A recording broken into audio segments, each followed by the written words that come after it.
ഗീതേച്ചി വീട്ടിലെ മൂത്ത മോളായിരുന്നോ? ഗീതേച്ചി അടുക്കളയിൽ നിന്ന് മുട്ട പൊരിക്കുമ്പോഴാണ് ഞാനത് ചോദിച്ചത്. നീ എന്താ അങ്ങനെ ചോദിച്ചത്? എന്നും മൂത്ത മക്കളാണല്ലോ അവസാനം കുടുംബത്തിന് അധികപ്പറ്റാകുന്നത്. എൻ്റെ ആ ചോദ്യത്തിലെ സങ്കടം ചേച്ചിക്ക് പെട്ടെന്ന് മനസ്സിലായതുകൊണ്ടാകും അവർ ഒരു പുഞ്ചിരിയോടെ എന്നെ നോക്കിയത്. അതിപ്പോൾ മൂത്ത മക്കളായാലും ഇളയ മക്കളായാലും കുടുംബത്തിന് വേണ്ടി കഷ്ടപ്പെടുന്നവരുടെ അവസാനം എന്നും. അത് പറഞ്ഞ് മുഴുമിപ്പിക്കാതെ ചേച്ചി മുട്ട തിരിച്ചിട്ട് ഒരു സ്റ്റീൽ പാത്രത്തിലേക്ക് ചോറ് വിളമ്പി. കറിയൊന്നുമില്ല കേട്ടോടാ. അത് സാരമില്ല ചേച്ചി, നമ്മളെത്ര വെറുംചോറ് മാത്രം കഴിച്ചിരിക്കുന്നു. അത് പറയുമ്പോൾ പെട്ടെന്നെന്തോ ഓർമ്മകൾ പിന്നിലേക്ക് പോയി. അപ്പോഴാണ് ആരോ വാതിലിൽ തട്ടി വിളിച്ചത്. അത് കേട്ടപ്പോൾ ഞാൻ സംശയത്തോടെ ചേച്ചിയെ നോക്കി. ഇല്ലടാ, ഇതേതോ ഞരമ്പന്മാർ. അവരെയും കുറ്റം പറഞ്ഞിട്ട് കാര്യമില്ല. എൻ്റെ ജോലി അതായിരുന്നല്ലോ.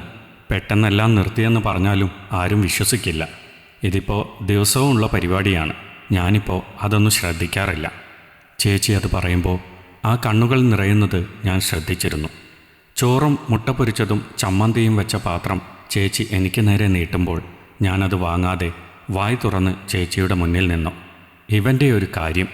അത് പറഞ്ഞ് ചോറും ചമ്മന്തിയും ഇളക്കി ഒരു ഉരുളയുരുട്ടി അതിലേക്ക് ലേശം മുട്ടയും നുള്ളി വെച്ച് ചേച്ചി ആ ഉരുള വായിലേക്ക് വെച്ച് തരുമ്പോൾ അതിറക്കാൻ കഴിയാതെ തൊണ്ടയിൽ കരച്ചിൽ കുടുങ്ങിക്കിടന്നു. എന്താടാ നിനക്ക് പറ്റിയേ? ഒന്നും മിണ്ടാതെ നിറഞ്ഞൊഴുകുന്ന കണ്ണുകളുമായി നിൽക്കുന്ന എൻ്റെ തോളിൽ തട്ടി ചേച്ചി ചോദിക്കുമ്പോൾ അതുവരെ മനസ്സിൽ കൊണ്ടു നടന്ന സങ്കടങ്ങളൊക്കെ കണ്ണീരായി ഒഴുകാൻ തുടങ്ങി. പിന്നെയൊന്നും ചോദിക്കാതെയാണ് ചേച്ചി എന്നെ അവരിലേക്ക് ചേർത്ത് പിടിച്ചത്.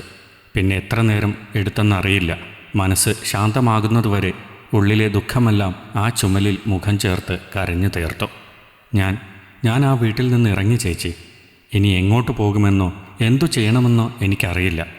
അന്ന് 10ാം ക്ലാസ്സിൽ പഠിക്കുമ്പോൾ അച്ഛൻ മരിച്ചപ്പോഴുണ്ടായ അതേ നിസ്സഹായാവസ്ഥ ജീവിതം ഒരു ചോദ്യചിഹ്നമായി മുന്നിൽ നിൽക്കുന്നു. ആ ചുമലിൽ നിന്ന് മുഖമുയർത്താതെ തന്നെയാണ് ഞാനത് പറഞ്ഞത്. ഞാനത് പ്രതീക്ഷിച്ചതാണ്. ചുമലിൽ തട്ടി ചേച്ചി പറയുമ്പോൾ മെല്ലെ തലയുയർത്തി അവരെ നോക്കി. അനിയൻ കെട്ടിയതിൽ പിന്നെ പലതും കണ്ടില്ലെന്നും കേട്ടില്ലെന്നും നടിച്ച് അവിടെ കഴിഞ്ഞു പോവുകയായിരുന്നു. ഇതിപ്പോൾ എല്ലാത്തിനും കുറ്റങ്ങൾ. ഞാൻ ഒഴിഞ്ഞാൽ അവനെങ്കിലും സ്വസ്ഥത കിട്ടും. ഞാനത് പറയുമ്പോൾ ചേച്ചിയൊന്ന് മോളിയതേയുള്ളൂ. ഇറങ്ങിപ്പോരുമ്പോൾ അമ്മയെങ്കിലും മറുത്തൊരു വാക്ക് പറയുമെന്ന് കരുതി. പക്ഷേ എങ്ങനെ ആശ്വസിപ്പിക്കണമെന്നറിയാതെ ചേച്ചി തല കുമ്പിട്ട് നിന്നു. പണ്ടും അങ്ങനെ തന്നെയായിരുന്നല്ലോ. മൂത്ത മകനായതുകൊണ്ട് ഇഷ്ടമല്ലാഞ്ഞിട്ടും കുഞ്ഞുനാൾ മുതലേ ജോലിക്ക് പോകേണ്ടി വന്നവൻ. സിമൻറ്റ് കുഴച്ച് പൊട്ടിയടർന്ന കയ്യിലെ നീറ്റലും സഹിച്ച് ഇടയ്ക്ക് ഒഴുകി വരുന്ന കണ്ണുനീർ ആരും കാണാതെ ഷർട്ടിൻ്റെ തുമ്പുകൊണ്ട് തുടച്ച് ആഗ്രഹങ്ങളും സ്വപ്നങ്ങളും പുറം ലോകം കാണാതെ മനസ്സിൽ തന്നെ കുഴിച്ചുമൂടി ജീവിക്കാൻ വിധിക്കപ്പെട്ട മൂത്ത മകൻ. എൻ്റെ ഉള്ളിലെ നിരാശയും വേദനയും ഞാൻ അറിയാതെ തന്നെ പുറത്തേക്ക് വന്നു തുടങ്ങി.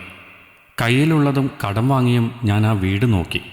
മൂത്തവൻ പട്ടിണി കിടന്നാലും ഇളയവൻ്റെ വയർ നിറയണം, അവൻ കുഞ്ഞല്ലേ എന്ന് പറയുന്ന വീട്ടിൽ നിന്ന് പാതി വയറുമായി ഇറങ്ങിപ്പോകേണ്ടി വന്ന എൻ്റെ വയർ നിറച്ചത് പലപ്പോഴും ചേച്ചി തന്നെയല്ലായിരുന്നോ? ആ സ്നേഹം പോലും. വാക്കുകൾ കിട്ടാതെ ദേഷ്യവും സങ്കടവും പിന്നെയും എൻ്റെ കണ്ണുകൾ നിറച്ചു തുടങ്ങി. അതങ്ങനെയാ. പണിയെടുത്ത് കുടുംബം പോറ്റുന്നവൻ എന്നും അത് ചെയ്തുകൊണ്ടിരിക്കണം. ഒരു ദിവസം അത് മുടങ്ങിയാൽ 1000 കുറ്റപ്പെടുത്തലായിരിക്കും. പക്ഷേ എന്തു പറ്റിയടാ എന്ന് ചോദിച്ച് സ്നേഹത്തോടെ നമ്മളെയൊന്ന് കേൾക്കാൻ ആരും കാണില്ല. ഒരു ദീർഘനിശ്വാസത്തോടെ ചേച്ചി പറയുമ്പോൾ ഞാനൊന്ന് മൂളിയതേയുള്ളൂ. ഞാൻ വീട്ടിലെ ഇളയ കുട്ടിയായിരുന്നു. അമ്മയെ തേടി വന്നവൻ ചേച്ചിയുടെ ശരീരത്തിൽ കൂടി കണ്ണുവെച്ച് തുടങ്ങിയപ്പോൾ അവൾക്ക് പകരമാകേണ്ടി വന്നവളാണ് ഞാൻ. പിന്നെ പിന്നെ സ്ഥിരം. അത് പറയുമ്പോൾ ചേച്ചിയുടെ മുഖത്ത് ചിരിയായിരുന്നു. ആരൊക്കെയോ ഭയക്കുന്ന പുഞ്ചിരി. ആദ്യത്തെ ഒരു സങ്കടം മാത്രമേ ഉള്ളടാ.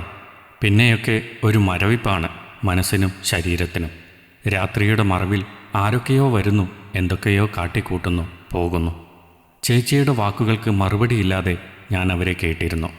അതുകൊണ്ടെന്താ, ഞാനിപ്പോൾ പിഴച്ചവൾ. ചേച്ചിക്ക് എന്നെ കാണുന്നത് പോലും അറപ്പാണിപ്പോൾ. അമ്മയാണേൽ എന്നോട് സംസാരിക്കാറ് പോലുമില്ല. എന്നിട്ടും ഞാൻ ജീവിക്കുന്നില്ലേടേ, ആരും കൂടെയില്ലാതെ, ജീവിതത്തെക്കുറിച്ച് ഒരു പ്രതീക്ഷയും സ്വപ്നവുമില്ലാതെ. ചേച്ചിയുടെ മുഖത്തപ്പോൾ നിരാശയുടെ വേദന മാത്രമായിരുന്നു. നിനക്കറിയോ, ഞാനൊക്കെയൊന്നും മനസ്സ് തുറന്ന് ചിരിച്ച കാലം പോലും മറന്നുപോയി. എനിക്കും ഉണ്ടായിരുന്നു ഒരുപാട് സ്വപ്നങ്ങൾ. ഒരു കുഞ്ഞു കുടുംബം, ഭർത്താവ്, മക്കൾ, അവിടെ ഇണക്കവും പിണക്കവുമായി സന്തോഷത്തോടെ. അത് പറയുമ്പോൾ ചേച്ചിയുടെ കണ്ണുകൾ പുറത്തേക്ക് ഒഴുകാൻ തുടങ്ങിയിരുന്നു. ഇനിയൊരിക്കലും എൻ്റെ കുടുംബത്തെ ഓർത്ത് കരയില്ലെന്ന് ഉറപ്പിച്ചതാണ്. പക്ഷേ ചിലപ്പോഴൊക്കെ ഉണ്ടല്ലോ, നമ്മൾ എത്ര ഒളിപ്പിച്ചു വച്ചാലും ഇടയ്ക്കൊക്കെ കൈവിട്ടു പോകും, അല്ലേടാ? അത് പറഞ്ഞ് ചേച്ചി ഒരു ഉരുള ചോറ് കൂടി വായിലേക്ക് വെച്ച് തന്നു. മതി ചേച്ചി. അത് കഴിച്ച് കഴിഞ്ഞ് പറയുമ്പോൾ ചേച്ചി മറുത്തൊന്നും പറഞ്ഞില്ല. പിന്നെ ഏറെ നേരം ഞങ്ങൾക്കിടയിൽ നിശബ്ദത മാത്രമായിരുന്നു. ചേച്ചി പോരുന്നോ എൻ്റെ കൂടെ? ആരും അറിയാത്ത നാട്ടിൽ പോയി നമുക്ക് ജീവിക്കാം, ആരും ശല്യപ്പെടുത്താൻ വരാത്ത ഒരു നാട്ടിൽ. ഞാനത് പറയുമ്പോൾ ചേച്ചി ഉച്ചത്തിൽ ചിരിച്ചു. നിനക്കെന്താ വട്ടാണോ? നീ എവിടെയെങ്കിലും പോയി രക്ഷപ്പെടാൻ നോക്കടാ. എൻ്റെ മുഖത്ത് നോക്കാതെയാണ് ചേച്ചി അത് പറഞ്ഞതെങ്കിലും അതിൽ ഒളിഞ്ഞിരിക്കുന്ന വേദന എനിക്ക് മനസ്സിലാകുമായിരുന്നു. ഞാൻ സീരിയസായി പറഞ്ഞതാണ് ചേച്ചി. ഈ ലോകത്ത് ചേച്ചിക്കോ എനിക്കോ വേറെ ആരാ ഉള്ളത്? ആരാണ് നമ്മളെ മനസ്സിലാക്കാൻ ശ്രമിച്ചിട്ടുള്ളത്? ഇനിയും ഇവിടെ നിന്ന് സ്വയം കോമാളിയാകാൻ ഞാനില്ല. അതൊന്നും ശരിയാവില്ല. മറ്റൊരു നാട്ടിൽ പോയാലും ഒരാണും പെണ്ണും ഒരുമിച്ച് ജീവിച്ചാൽ അത് നമ്മുടെ സമൂഹം ആ ഒരൊറ്റ കണ്ണുകൊണ്ടേ കാണുകയുള്ളൂ. അത് ശരിയായിരിക്കും. പക്ഷേ എനിക്കിപ്പോൾ എൻ്റെ അമ്മയ്ക്കും മുകളിലാണ് ചേച്ചിയുടെ സ്ഥാനം. ആൾക്കാരെന്തോ പറഞ്ഞോട്ടെ, നമുക്കറിയാലോ നമ്മളെ. ഞാനത് പറയുമ്പോൾ മറുപടി പറയാതെ ചേച്ചി ഏറെ നേരം ഇരുന്നു. മറുപടിയൊന്നും ഇല്ലാതായപ്പോൾ ഞാൻ മെല്ലെ എഴുന്നേറ്റ് മുറ്റത്തേക്കിറങ്ങി. നീയൊന്ന് നിന്നേ. അത് പറഞ്ഞ് ചേച്ചി എഴുന്നേറ്റ് ഉള്ളിലേക്ക് ഓടിപ്പോകുമ്പോൾ ഒരു നിമിഷം എന്നിലും പ്രതീക്ഷകൾ വിരിഞ്ഞു. അല്പനേരം കഴിഞ്ഞ് വന്ന ചേച്ചി ചുരുട്ടിപ്പിടിച്ച കുറച്ച് നോട്ടുകൾ എൻ്റെ കൈവെള്ളയിൽ വെച്ച് തന്നു. വേണ്ട ചേച്ചി. ഞാനത് വേണ്ടെന്ന് പറഞ്ഞ് തടഞ്ഞെങ്കിലും ചേച്ചി അത് വാങ്ങാൻ കൂട്ടാക്കിയില്ല. അതിരിക്കട്ടടാ. ചേച്ചി അത് പറയുമ്പോൾ ഞാൻ തിരികെ നടന്നു. ഇടാ, അല്ലേലും നമ്മളെപ്പോലെയുള്ളവർക്ക് ഇങ്ങനെയല്ലേ ചിന്തിക്കാൻ സാധിക്കുകയുള്ളൂ.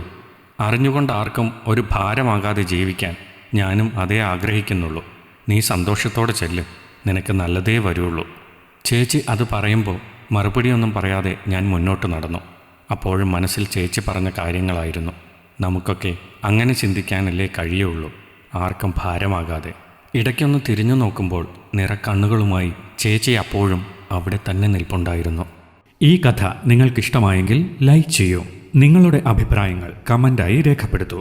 കൂടുതൽ കഥകൾ കേൾക്കാൻ ഈ ചാനൽ സബ്സ്ക്രൈബ് ചെയ്യൂ.